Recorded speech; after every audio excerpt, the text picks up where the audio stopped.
Et à l'instant, la réponse du gouvernement allemand, nous ne céderons pas, nous allons prendre des contre-mesures. Bonjour Pierre Lellouche. Bonjour. Est-ce que Donald Trump doit craindre justement cette réaction allemande et cette réaction européenne ?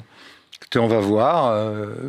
Pour une fois, j'ai soutenu la démarche du président de la République qui a voulu réagir en demandant l'activation de ce système anti-coercition qui existe depuis 2023, qui n'a jamais été testé, qui est très compliqué. Enfin, on revient justement peut-être sur ce système anti-coercition. Il a manifesté une volonté de bloquer l'intimidation. Remarquez, on a passé toute l'année 2025, depuis l'élection de Trump, à se coucher littéralement devant lui. Génuflexion après génuflexion, parfois de façon totalement servile. Je me souviens du secrétaire général de l'OTAN, lors du sommet de l'OTAN du mois de juin, qui appelle le président Trump « Daddy »,« Papa ». On a vu, rappelez-vous, après le sommet d'Anchorage, les 7 ou 8 chefs d'État européens alignés en randonnion, tels des employés devant Trump dans le bureau ovale. Enfin bref, il est peut-être venu le moment de dire stop, quoi. On va arrêter de... J'ai une question quand même plus personnelle à vous poser, Pierre Lellouche. À l'ancien éditorialiste de Newsweek que vous avez été, que ressent un homme qui a été proche des conservateurs américains, qui aimait les États-Unis comme vous, devant ces assauts ? Je trouve qu'il y a un changement. Vous savez, moi, ce qui m'a toujours motivé, c'est l'intérêt national. Et c'est pour ça que, au moment où, par exemple, il y a eu cette affaire des euromissiles, il y a fort longtemps, mais qui était très importante, en 79-83, où se jouait la neutralisation de l'Allemagne, j'étais à fond pour le déploiement des Pershing. Et c'était un moment où, d'ailleurs, Valéry Giscard d'Estaing n'était pas favorable. Par contre, Mitterrand est arrivé en disant, souvenez-vous, les pacifistes sont à l'ouest et les missiles sont à l'est, et il avait raison, et j'ai soutenu à ce moment-là Mitterrand, même si j'ai rien à voir avec le Parti socialiste. Donc, moi, ce qui m'intéresse, c'est l'intérêt national. L'intérêt national, aujourd'hui, c'est bien sûr d'essayer de conserver l'OTAN, mais pas à n'importe quelle condition. Là, on passe son temps à se faire littéralement marcher dessus. Mais pourquoi c'est l'intérêt national, Pierre Lellouche, de vouloir conserver l'OTAN ? Déjà, le général de Gaulle avait voulu sortir du commandement intégré. Il y a eu une espèce de... Mais sans sortir de l'OTAN. Sans sortir de l'OTAN, voilà. Certes. Alors, la question qui se pose aujourd'hui, c'est que nous sommes tous, la plupart des gens aujourd'hui en Europe, sont nés après la création de l'Alliance. Donc on est biberonnés à la sécurité américaine quasiment gratuite. Et d'ailleurs, on a surtout les générations aujourd'hui qui sont nées après 89, époque à laquelle la guerre froide était tombée. Enfin, et où on a massacré nos budgets de défense. Et on se retrouve à l'os aujourd'hui. C'est un des problèmes que nous avons, majeur. Un commentaire, quand même, une analyse devant ces assauts donc, de Donald Trump. Qu'est-ce que... est-ce que vous avez été surpris et comment vous analysez ça ? Sur le fond, c'est pas la première fois que les Américains revendiquent le Groenland. Ils ont essayé de l'acheter l'année même où ils ont acheté l'Alaska. Le Danemark avait refusé. Puis pendant la Deuxième Guerre mondiale, alors que le Danemark était occupé, ils ont déployé des bases au Groenland pour contrôler les passages des sous-marins allemands à l'époque. Et puis pendant la guerre froide, le Groenland est un endroit extrêmement stratégique pour la circulation des navires, des convois, mais aussi pour le passage des missiles. Donc sur le fond, est-ce que c'est stratégique et est-ce que c'est plein de richesses minérales ? Oui, il a raison. Maintenant, est-ce qu'il faut absolument le posséder ? C'est là qu'il y a un problème. C'est que prendre le territoire appartenant à un État souverain, de surcroît membre de la même alliance, c'est peut-être pousser le bouchon un peu loin, et ça met les Européens devant une contradiction. Comment est-ce qu'on peut expliquer soutenir l'Ukraine contre Poutine au nom de l'intégrité territoriale et de la souveraineté et laisser Trump s'emparer sans problème d'un territoire appartenant à un pays européen membre de l'Alliance Atlantique. Parce que Trump, là, propose de faire une Poutine, finalement. Si vous voulez, la grande nouveauté avec Poutine, avec Trump, c'est qu'il est justement devenu aussi révisionniste que le président chinois ou le président russe. Le président russe considère que l'Ukraine, historiquement, ça n'existe pas, ça appartient à la Russie. Et donc, à minima, le Donbass et la Crimée doivent lui revenir. Le président chinois considère que Taïwan, ça fait partie de la Chine, et que donc toute cette mer de Chine doit être poldérisée pour être occupée par l'armée chinoise. Voilà ce qui se passe. Donc le président américain pour la première fois, il ne se présente plus comme le chef du monde libre, le chef des démocraties qui veut promouvoir la liberté et la démocratie. Non, mais le viol des souverainetés, quand même, les Américains nous ont habitués quand même à ça, au nom du camp du bien, notamment au moment des guerres en Irak. Mais là, c'est effectivement... Oui, mais c'était au nom de l'exportation de la démocratie. Oui, c'était les néocons à l'époque, ils vendaient l'exportation de la démocratie. Là, pas du tout. Je vire Maduro parce que je veux le pétrole. Et c'est mon pétrole parce que j'ai payé. J'ai besoin du canal de Panama parce que je veux pas que les Chinois s'y mettent. D'ailleurs, c'est à moi le canal. Ce qui est techniquement discutable. Enfin, historiquement, c'était ça avant le traité signé par Carter. Et je veux le Groenland parce que le Groenland, ça fait partie de mon hémisphère, donc c'est à moi. Voilà. Et donc, on n'est plus dans la discussion de savoir si c'est pour le bien, le mal, la démocratie. On est en train de vivre une tripartition du monde en 3 empires. L'américain, le chinois, le russe. Est-ce que Trump a basculé dans le camp, finalement, de ce que Giuliano d'Ampoli appelle les nouveaux prédateurs ? Quand c'est son intérêt national, il sera prédateur, oui. Est-ce que nous devons le laisser aller et continuer à subir ? La question se pose, parce que quand même, depuis son arrivée... La question se pose ? C'est-à-dire, vous dites pas non, il ne faut pas le laisser faire ? Non, moi, je pense qu'il faut faire stop. Mais est-ce qu'on peut faire stop ? Alors, c'est toute la question qui va se poser là, justement pour la mise en œuvre de cet instrument, parce qu'il faut... Alors, c'est compliqué, mais c'est une compétence partagée avec la Commission qui va constater la coercition. Elle y est, la coercition, puisque le président américain a dit c'est à moi, donc circuler, il n'y a rien à voir. Donc il y a coercition, et il y a en plus imposition de droits de douane, parce qu'il a envie que personne ne lui résiste. Donc il y a coercition. Ensuite, il va aller devant le Conseil, et il faut qu'il y ait un vote à la majorité qualifiée pour envisager de prendre des mesures. Et c'est là que ça risque de dérailler, parce qu'il faut que la France, qui a lancé cette initiative, soit soutenue par les autres.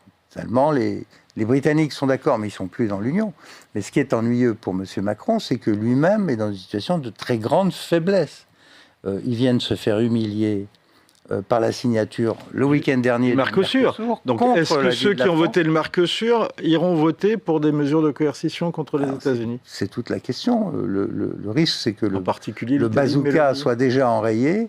Quand vous voyez que les Allemands... Qui enrayerait le bazooka, Pierre ? Oui, quand les Allemands envoient 15 types au Groenland et qu'ils les rapatrient le lendemain même de la sortie de Trump sur les droits de douane, on peut craindre que le bazooka soit déjà enrayé. Il ne faudrait pas qu'on le prenne dans la figure, que la France se retrouve dans une situation totalement isolée, alors même que nous avons voulu manifester la résistance de l'Europe. Si l'Europe éclate et montre ses divisions, ce sera une victoire supplémentaire pour Trump et un recul supplémentaire vers ceux qui pensent que l'Alliance doit être rééquilibrée pour survivre. Mais je ne suis même pas sûr d'ailleurs qu'elle survive. Trump a dit très clairement, si j'ai à choisir entre le Groenland et l'Alliance Atlantique, mon choix est fait. C'est-à-dire le Groenland. Pourquoi Trump ferait ce choix-là ?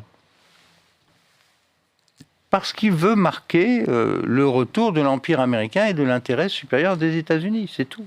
Certes, ça, de point de vue du principe, mais par exemple l'Empire américain, l'intérêt supérieur des États-Unis, ça, beaucoup de souverainistes vous l'expliqueront, ça passait justement par l'OTAN, par l'exportation de la démocratie. Pourquoi ça ne passerait plus par là, ou même l'OTAN ou l'Alliance Atlantique serait un obstacle à ça ? Parce qu'on est, on est dans un changement d'époque, ce n'est plus la ligne des néoconservateurs, qui était au fond assez voisine de celle des démocrates, c'était on reste le leader du monde libre. Et on est là pour promouvoir la démocratie. Mais est-ce que Trump n'est pas du tout là-dedans. Lisez le livre de J.D. Vance, son vice-président. J.D. Vance, il est pour une Amérique concentrée sur ses propres intérêts, qui, lorsqu'elle doit utiliser la force, l'utilise rapidement et revient à la maison. C'est un autre concept. C'est une autre... Et c'est pas le vision. signe Pardon. C'est une vision qui est quand même celle à la base de l'histoire des États-Unis, qui n'est pas du tout un engagement. Personne n'aurait pu prévoir que l'Amérique, pendant 80 ans, assure la sécurité de l'Europe. Donc c'est un retour à la normale, si j'ose dire. Est-ce que c'est un retour à la normale, un retour à l'histoire ? Je note ce que vous dites, mais est-ce que finalement les États-Unis, d'un point de vue géopolitique, ne renoncent à leur rôle de super ou d'hyperpuissance pour devenir finalement simplement une puissance régionale. Ah non, c'est nullement une puissance régionale. Elle reste engagée au Proche-Orient, en Afrique et partout. Simplement, elle va éviter d'être engluée dans des alliances permanentes ou dans des conflits permanents, parce que en même temps, Vance comme Trump ont promis à leur base électorale que c'en était fini des guerres sans fin. Depuis le 11 septembre 2001, l'Amérique a été en guerre pendant 25 ans. Elle a fait la guerre contre le terrorisme, etc. Et qu'est-ce qui s'est passé? La Chine est rentrée dans l'OMC et en 25 ans a rattrapé et est en train de dépasser les États-Unis. Et ça, c'est quelque chose qui est insupportable. Les États-Unis veulent rester la première puissance globale et de toute façon, ils considèrent qu'ils n'ont pas les moyens de mener à la fois, et ce qui est vrai d'ailleurs, une guerre dans le Pacifique et une guerre en Europe. Donc ils demandent aux Européens de se prendre en charge. De la même façon qu'ils demandent aussi aux Coréens, aux Japonais de se prendre en charge. Donc on est en train de... C'est ce que j'essaye d'expliquer dans mon livre. La guerre d'Ukraine a été un accélérateur des changements du monde. Mais Trump en a rajouté une couche, si j'ose dire, en accélérant encore plus. Donc on va vers un retour des empires, une sorte de tripartition du monde, et la volonté des Russes et des Chinois qui sont maintenant alliés, de rallier vers eux ce qu'ils appellent la majorité mondiale, c'est-à-dire le Sud global, avec un contre-modèle anti-occidental, qui évite les sanctions en se passant du dollar, qui n'a que faire de nos leçons de morale sur la démocratie et les droits de l'homme. C'est ça qui est en train de se passer. Alors, c'est un changement systémique. Précisément, justement, Pierre Lelouch, on a posé la question le vendredi dernier à Emmanuel Todd, qui était présent sur notre plateau, sur la façon dont il analysait justement toute cette affaire du Groenland. Je vous propose d'écouter sa réponse, on y revient juste après. Avec le Groenland, on sait que l'Occident est en train de devenir fou. Parce que le Groenland, son occupation formelle ne présente aucun intérêt. Il y a une base américaine, les Américains font ce qu'ils veulent. Le Danemark est l'un des alliés les plus... C'est même pas un allié, c'est un instrument de contrôle américain en Europe. La NSA, la National Security Agency, a son centre de surveillance des dirigeants européens à Copenhague. Et ils éprouvent le besoin. Et puis on voit les Européens envoyer des soldats pour eux. Et c'est justement la question du jour, Emmanuel Todd. C'est la question du jour sur le site du Figaro. Approuvez-vous l'envoi de militaires français pour une mission au Groenland? Je vous ai sous la main, je vous pose la question. Ah non, moi je suis historien, je n'ai ni à approuver ni à désapprouver. Ce qui est important... Vous engagez pas? Non, ce qui est important, c'est de voir la signification de ça. C'est-à-dire que l'OTAN est sous commandement américain. Le Groenland est de fait déjà contrôlé par les États-Unis. Trump revendique une possession formelle du Groenland. Les plus fidèles alliés doivent envoyer des troupes là-bas. On sait que l'Occident est en train de perdre les pédales. L'Occident est en train de perdre les pédales. Deux questions par rapport à ce que dit Emmanuel Todd, Pierre Lelouch. Première question, est-ce que, comme le dit Todd, de votre point de vue, on assiste au déclin final de l'Occident et de son modèle politique le plus abouti, la démocratie libérale? Ça, c'est une question absolument fondamentale qui dépasse de très loin ce qui se passe au Groenland. Le Groenland, c'est savoir si l'Alliance Atlantique peut continuer ou pas. C'est la crise la plus grave depuis le début. Groenland ou Alliance Atlantique. Je crains qu'à la fin, nous ne soyons pas en mesure de gagner ce pari dans l'Union européenne, tellement ça s'est délité. Mais on va voir. Ce qu'il faut, c'est que nous soyons prêts à imaginer un système de sécurité en Europe post-OTAN, parce que l'OTAN existe depuis 80 ans, c'est pas évident qu'il dure encore 80 ans. Donc quelque part, le moment est venu de nous prendre en main, sérieusement. Est-ce que l'Allemagne... Après, est-ce que la démocratie...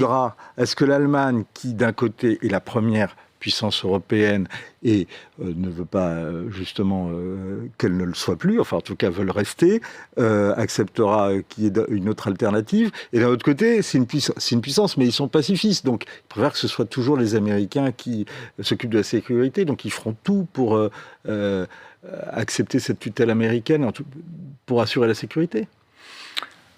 L'Allemagne va commencer un vrai débat sur sa future politique de sécurité. Ce qui s'est passé avec l'Ukraine et Trump, c'est qu'elle a décidé de réarmer. Mais les Allemands, eux, ils sont sérieux. Ils ne font pas que de la déclamation, que des proclamations, des discours comme M. Macron. Ils mettent l'argent. Les Allemands vont mettre 500 milliards d'euros pour leur réarmement. Donc très rapidement, ils vont être la première armée d'Europe. Mais Pierre Lelouch, ils vont être la première armée d'Europe en volume, mais des Allemands qui veulent se battre. Et d'ailleurs, on n'a pas tellement envie d'avoir des Allemands qui veulent se battre. Mais même, le problème ne se pose pas. C'est quand même, dans le fond, ils sont pacifistes aujourd'hui. Oui, ça reste à démontrer. Parce que le jour où l'AfD aura le pouvoir en Allemagne, vous risquez d'avoir tout à fait autre chose. Donc rien n'est fixé. Ce que je crois, c'est que les Allemands eux-mêmes ne savent pas vers quoi ils vont. Simplement, ils seront à nouveau la puissance pivot en Europe. Et après la guerre d'Ukraine, je crains fort qu'il se passe la même chose qu'après la Première Guerre mondiale, c'est-à-dire que les petits États, le centre-Europe, se réunissent autour de l'Allemagne et que progressivement la France et l'Angleterre soient marginalisées. C'est en train d'arriver sur les marchés. Qu'est-ce que doit faire la France? Est-ce qu'elle doit se réarmer d'urgence, comme le dit par exemple le général de Villiers dans son mais clairement, ça commence par là. Il faut que nous prenions très au sérieux le fait que l'Europe est en train de changer complètement, que les Américains n'ont qu'une envie, c'est de se retirer, en tout cas de laisser les Européens gérer la suite, y compris l'Ukraine. Donc il faut qu'on soit capable de réarmer militairement, mais surtout de reconstruire notre puissance économique. C'est absolument vital. Or, aujourd'hui, nous sommes faibles.